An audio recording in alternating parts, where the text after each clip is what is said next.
The six-step sales ladder is called that because we look at selling as if it's climbing a ladder.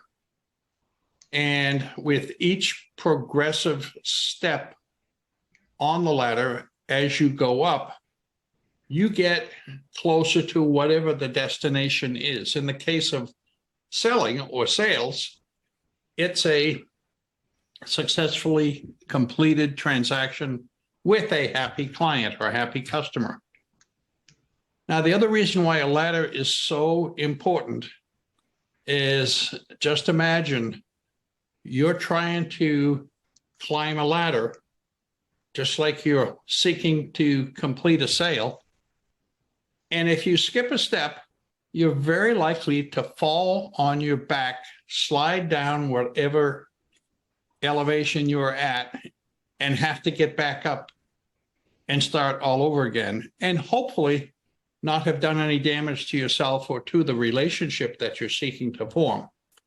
So the ladder is something you either go up in an orderly, step-by-step way, successfully increase the achievement of each step, or when you skip a step in the sales process, especially, well, I use the analogy of getting hurt. In the sales process, you will not close a sale without going back and repeating all the steps that it takes to get to the destination you want. Let me introduce myself to those of you who don't know me. Most of you I've had some dialogue with, in fact, some very close relationships with.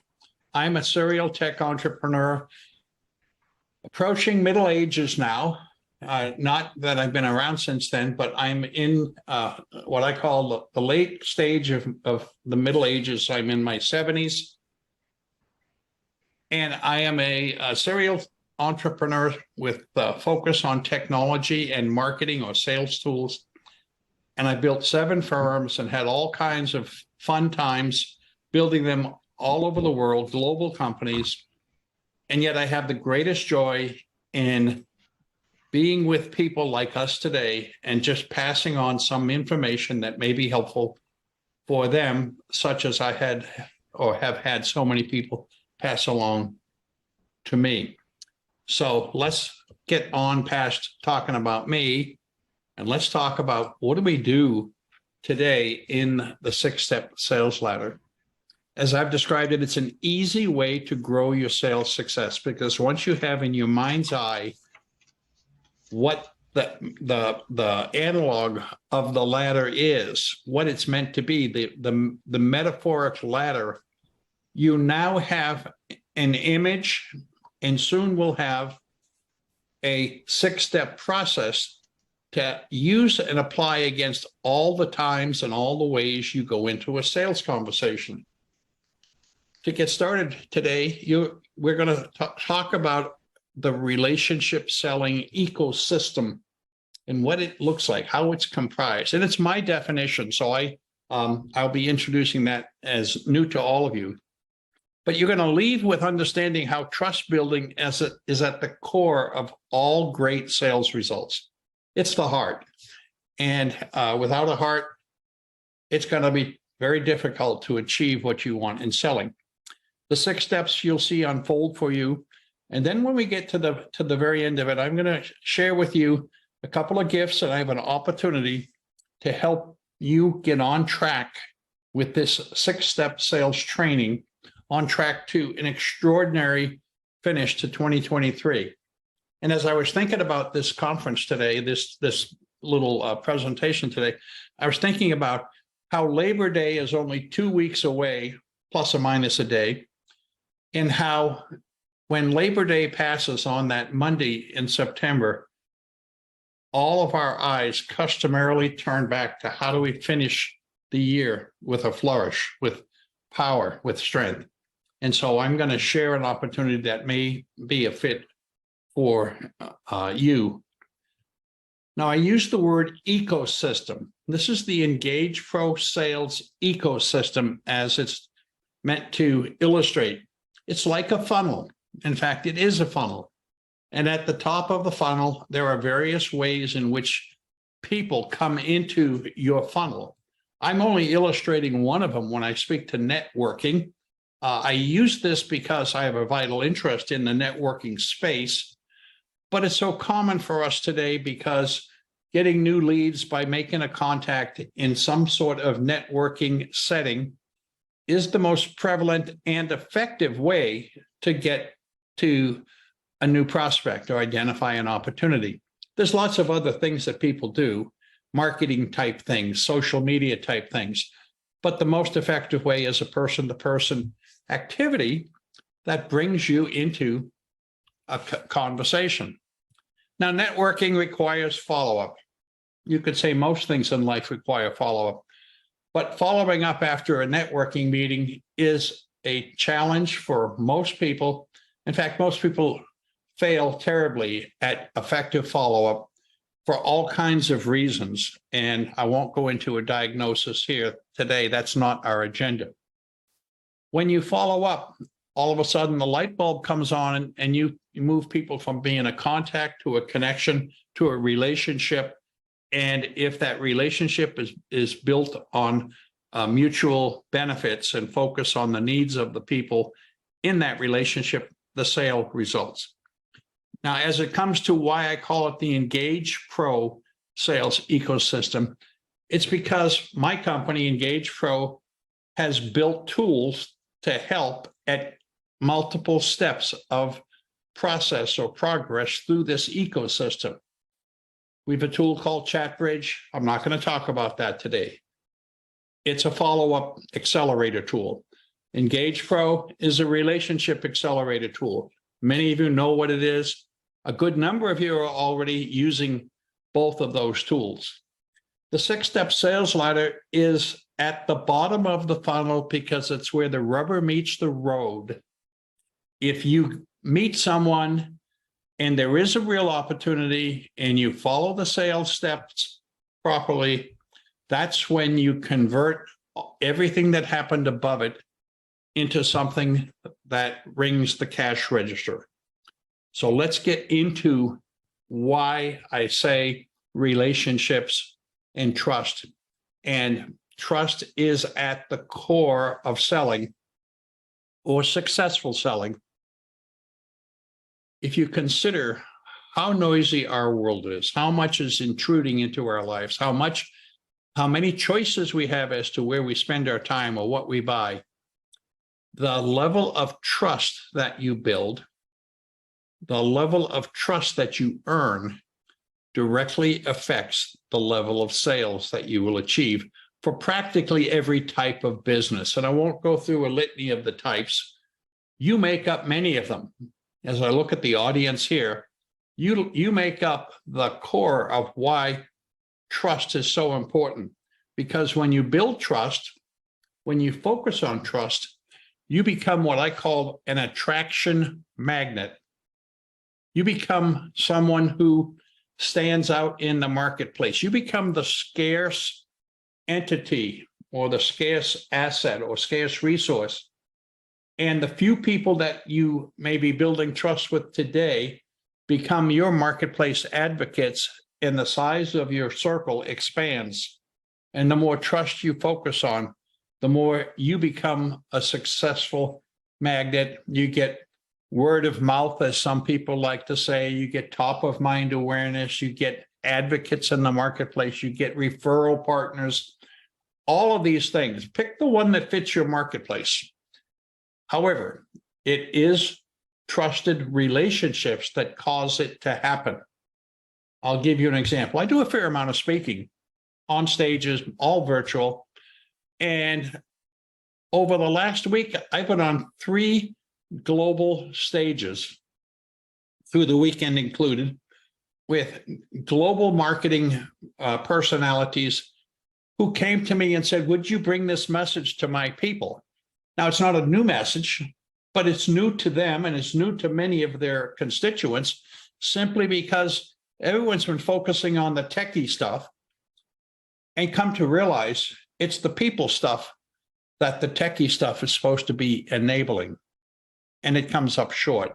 And so these stages have opened up for me literally globally, and I'll probably be on 6 stages telling a story, not of the 6 steps, but of the relationship equation and how trust is a part of it.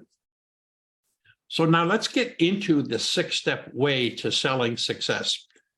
Specifically, I start out because I'm showing you what I call a worksheet.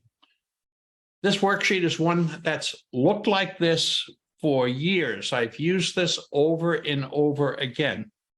And I want to illustrate a couple of things by showing it up front. And we'll go through the 6 steps. But if you look at the list at the bottom left on this page, they're numbered in reverse order. Like a ladder, the number 1 or first step is at the bottom. And you're not going to get to number 2 without doing number 1. And number 3 follows, obviously, going up the ladder. So it's designed to get you to think like you're climbing a ladder to the top. And there are a few different sales or skills models baked into this worksheet. This will come up later in our conversation, but we're going to go up the ladder together, step by step, on the way to reaching the closing. The first step, it's taught by most salespeople. Some of you have been close to part of the Sandler sales system. The Sandler sales system is a wonderful selling system. I've been through it. I've taught people the process. I've been in a lot of different sales programs over the years. In fact, when I spoke of my 43 sales reps, marketing reps in my first company, every year we required them to attend a 3-day sales skills development course. We put it on ourselves. We brought them from around the country out to San Diego and put them in a room and went through the steps like you're going to see here, and practiced, lectured, taught, role played, laughed, drank a little too much whiskey too on the way, but nevertheless, it sure created one heck of a team and one heck of a successful business. We can talk about that more later. But the upfront contract is something that should always take place before you ever get into the sales setting. It's part of the setting, but it takes place perhaps on the phone, where we reach a mutual agreement before we get together on what we're going to talk about when we get together. And you're always trying to get confirmation of that agenda. There are some people who I've had conversations with who I don't want to meet with because they won't agree that this is a reason for us to talk and it's going to be mutually beneficial.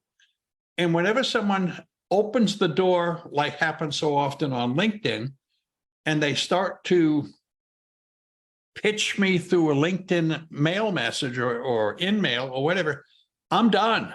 There's no mutuality and there's no basis for setting an upfront contract when all I can see at the start is they want to pitch me on their work, whatever they do. The answer you have to get is why. Why are we getting together? What could be a good reason for us to get together? And it's a fact-finding opportunity as well. But before I go to fact-finding, I want to talk about assignments.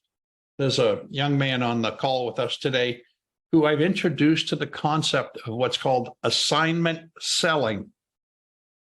I have a short document on the concept of assignment selling, but assignment selling is a wonderful premise that I learned a few years back, where before you get together, you give the other person an assignment to complete. It could be as simple as reading a document, but what it does is if they complete the assignment, then you know that they're doing their part in fulfilling the upfront contract. So you have a foundation, you have a success when you're on that first step. If someone, or if anyone would like that assignment selling article, just you put assignment selling in, your email address, I'll pop a copy. It's a little short PDF article, and I've found it valuable over the years. Before I go further, though, I want to get back to fact-finding opportunities. In this upfront contract, you are looking for personal information about the people you're talking with. And I mean personal, where they live, where they went to school, what their family situation is like. These kinds of things help you to know how to talk with them later. For example, as we were getting ready to start this, I mentioned Dave living up there in the Reno area and John back in Boston. Now, I just do this naturally because I've been in this so long, but people will telegraph a lot about themselves when you're in an initial conversation that becomes the foundation for your next stage of the conversation. It's vital to know as much about the people that you're going to be talking with in the sales process ahead of time so that you can be well prepared. And for those of you who are in the ChatBridge tool, you know what's in there available to you.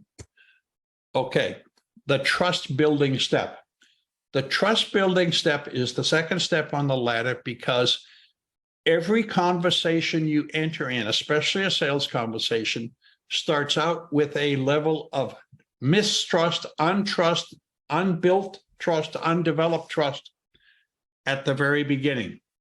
It's not bad trust, it's not lack of trust or challenge or problem, but it's a gap or a gulf that you've got to bridge or build. And therefore, it takes extraordinary listening skills. It takes looking at the communication style of the other person and matching or mirroring that style so that you become someone that they're comfortable in talking with. I've used DISC as an example since about 1982 or 83 to train myself and my salespeople to read into the conversation, how the other person is receiving and sending data to you, sending information to you. But you're doing the bridge building. I call it the building of the trust bridge. And in everything that you do, if you focus first on the person, build the trust bridge, what happens is any kind of economy that you're trying to build between you will then flow comfortably over the trust bridge. What won't happen without the bridge is you'll never get into uncovering the challenges or needs or the important things. One of the areas that I like to delve into is this area called greatest hopes and greatest dreams. You know, tell me, what do you what wakes you up in the morning? What are you excited about? What are you trying to accomplish? You can find your own way of asking those questions. But when people respond, they're hearing your words, they're seeing your interest, and they're uncovering a whole host of things that you will find useful as you go further up the ladder. Now, I put two acronyms in here, HEFE and FORD. Those acronyms should be captured and memorized because they represent keys to how you have a conversation. What do you talk about? If you're not good at starting conversations, tattoo this on your wrist. You go to a Rotary meeting, tattoo HEFE and FORD on your wrist. HEFE, hobbies, entertainment, food, environment, meaning the place you like to work, what settings you like. If you go in and you open conversations by talking about HEFE with someone you're just meeting, you're going to be darn interesting. FORD is similar. Family, occupation, recreation, and dreams. Just remember, take one of those words and go practice it when you sit down in a networking meeting or go to a dinner or go to gather in the neighborhood with guys around the barbecue grill while the ladies are in the house. get into Heffy or Ford, and you're going to find yourself becoming more interesting to everyone else when you talk about them. That's not interesting how that works. And the trust bridge will build, and you'll find yourself being the attraction, the people magnet with the growing influence. Okay, when the trust bridge is built, the next step on the ladder, step 3, is what we call finding the emotional need. It's a discovery process, and it only comes by asking questions and clarifying information on the questions. I worked for a gentleman who made an art of this. It was back in the early 70s. I would make a statement of some sort to him, and he would come back to me regularly and say, Tom, let me see if I understand what I think you said. Let me see if I understood what I heard.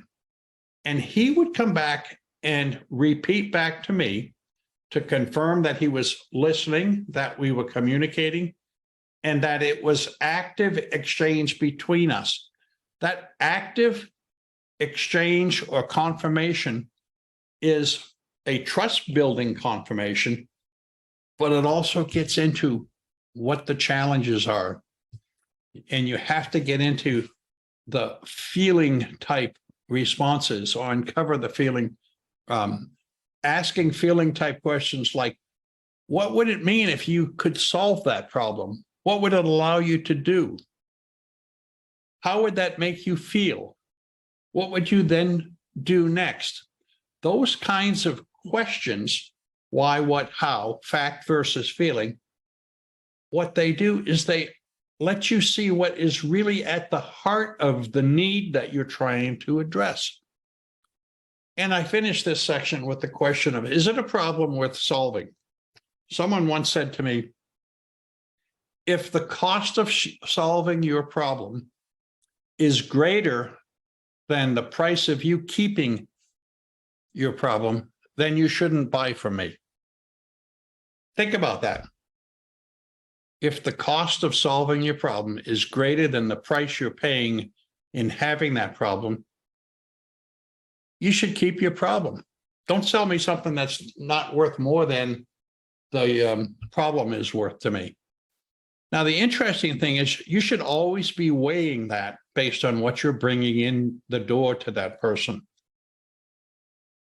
Help them solve a problem worth solving, a cause worth pursuing. Okay, we're moving up the ladder again, going up to step number 4. And that's what we call the next phase of move forward agreements. Once you've found the emotional need and you've assessed whether or not there's a fit, you then can ask the questions. I call them if-then questions or confirming questions, because what you're seeking to do is to get people to agree with you. And I use the words agreement by the slice. What I mean by that, I'm using the analogy of a loaf of bread. If you get a multitude of confirmations, agreements that if you did this, it would be good. If you did that, you'd be happy with it. If it could accomplish this, you'd be happy with it. What you're doing is layer by layer, slice by slice, solving the issues or addressing the emotional needs. You're also getting the person to be talking in positive terms, in affirming terms. You're making them or helping them to agree to be agreeable. You're also slaying the dragons. Because if there's a dragon in a sales conversation, you want it to come up now. You don't want it to come up in step 5 or step 6. Because if it comes up in step 5 or 6, you've failed in doing something in step 3 or 4, and you're going to be back at step 1 and 2 in order to get back up the ladder again.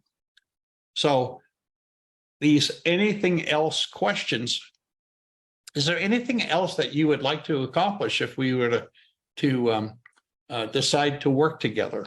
And what you're doing is you're giving the other person the opportunity to express a concern, to raise an objection, as some people call it, to bring forward now those things that you can weave a better answer to solve their needs effectively, as opposed to being a firefighter with a fire-breathing dragon coming out at you later in the conversation.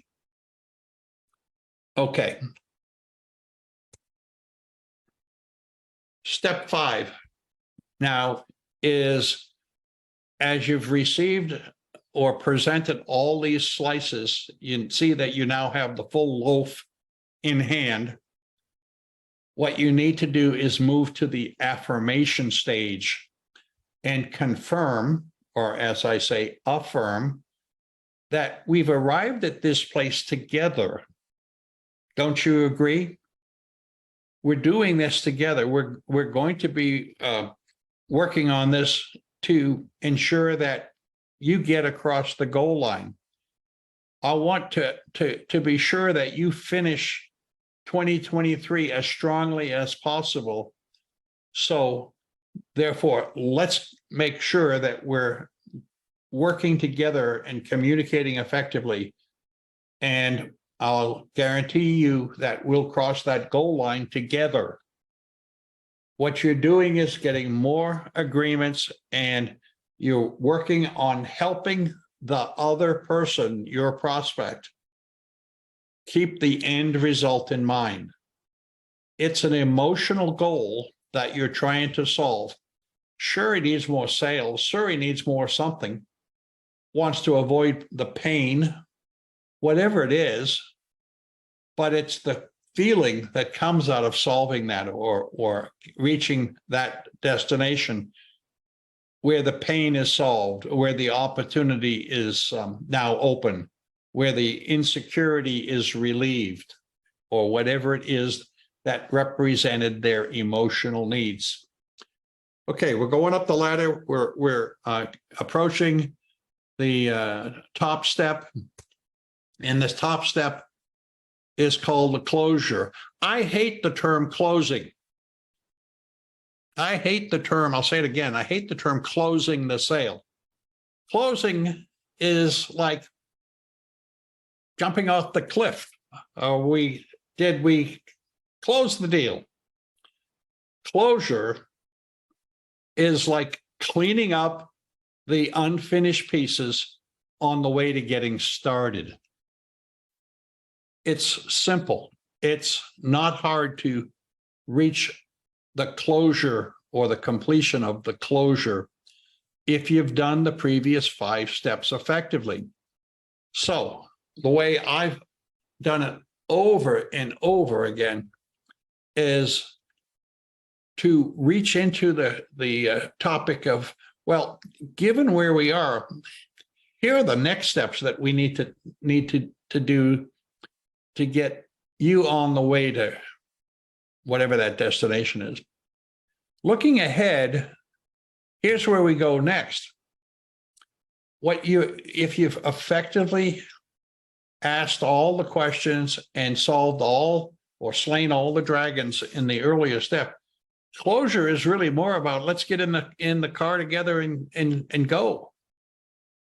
I do a few things that help with closing that have always worked for me. I put a couple of them here. For example, one of the steps is to calendar the first activity that you're going to do together. Let's set a date in the calendar where we're going to get together and take on the first step. You know, you're not asking them for money. You're not asking them to make a decision. You're presuming that you're united in the agreement to go ahead, and you're setting in place or in motion the next step. One I used all the time when I was selling my my Engage Pro training to coaches, and I've trained hundreds of coaches. is to ask them, what credit card do you like to use for these business expenses? Okay, now think about that. What credit card do you like to use for these business expenses? Now, why would I ask that? Well, in many cases, they wanted to get out their platinum diamond studded Amex card just to brag about it, just to show it off. Well, it was easy to get that credit card number when they're so proud of having that card. And we're simply taking the next step. It's one of the next step activities. And it was a next step. It's an always going forward next step. It's presumptive that we're in alignment. I've solved the emotional needs. We've agreed that this is going to be a meaningful go forward move, and that the value is going to help you reach your goals. Let's get it on the calendar. I'm excited about doing this with you. Let's get started. And all of a sudden, you're moving towards the closure. It's simple. It's not one of these red, everything you need to know about sales in the little red book types of activities.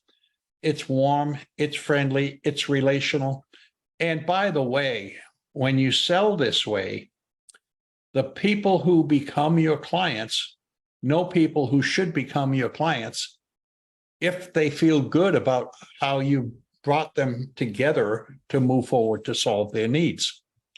It's always looking ahead to the next. Okay, you saw this earlier. I urge you, create your own scoreboard, your own worksheet, your own flow chart, and bring it out and use it after every single sales call. Bring it out before every call and ask the question, how well prepared am I to make this call? I have a couple more meetings coming up this afternoon. That'll be Zoom meetings that are on my calendar for today. And I look at that schedule and I say, okay, how do I prepare for the conversations I'm about to have? And I always research rather than show up and wonder who this other person is. It's all part of the 6-step relationship sales process, that relationship ecosystem I described at the beginning. But again, I've already described, you're going up a ladder. Don't miss a step.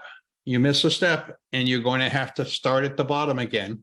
And hopefully you didn't wound yourself in the fall and not be able to start again with that person that you're looking to help and to grow to become a client. Okay. I'm going to give you a few bringing it all together points of view, because I've taken the 6-step sales ladder and I've married it with some of my long-term training processes, my processes that I used with my consultative sales teams over the years. And we had a figure of speech that a person you meet is not a prospect until they pass 3 specific requirements. Until that time, they're a suspect. Now you can talk lead. I don't care what language you use. This is my language. We used it. It worked. However, I knew that when one of my salespeople's contacts was moving from the suspect stage to the prospect stage, I knew we had an 80% likelihood of closing that sale. Okay. Now, the 3 requirements, and this is what we drilled into our people until they became good at it. The 3 requirements that one had to have to graduate from suspecthood to prospecthood was, number 1, they had to have a problem that was worth solving, and we're aware of it. So you can say they had to have a need. Number 2, they had to have the authority to make a decision to buy. Now, in some industries, you go in the door and you'll expend gazillions of time, energy, resources talking to the wrong person. If you ask a person, if we can solve that problem or meet your need, are you the person who would authorize the going ahead with bringing our solution in? It's not hard to ask that question. If they say, no, it's Charlie Brown down the hallway, well, one, you're talking to the wrong person. Number two, you got to get away to Charlie Brown or get Charlie Brown to sit in the room with you. So need, authority, and money. If they don't have the money to solve the problem, then they've earned the right to keep the problem. Again, you're in the wrong place. But once again, as I said earlier, we trained our people to get those three elements squared away, understood, all checked off, and they graduated them to prospecthood. And that prospecthood had an 80% likelihood of closing. We could predict our sales 4 or 5 months out based on the number of people in the prospect pipeline. Okay, as I've said earlier, use the ladder yourself. It works.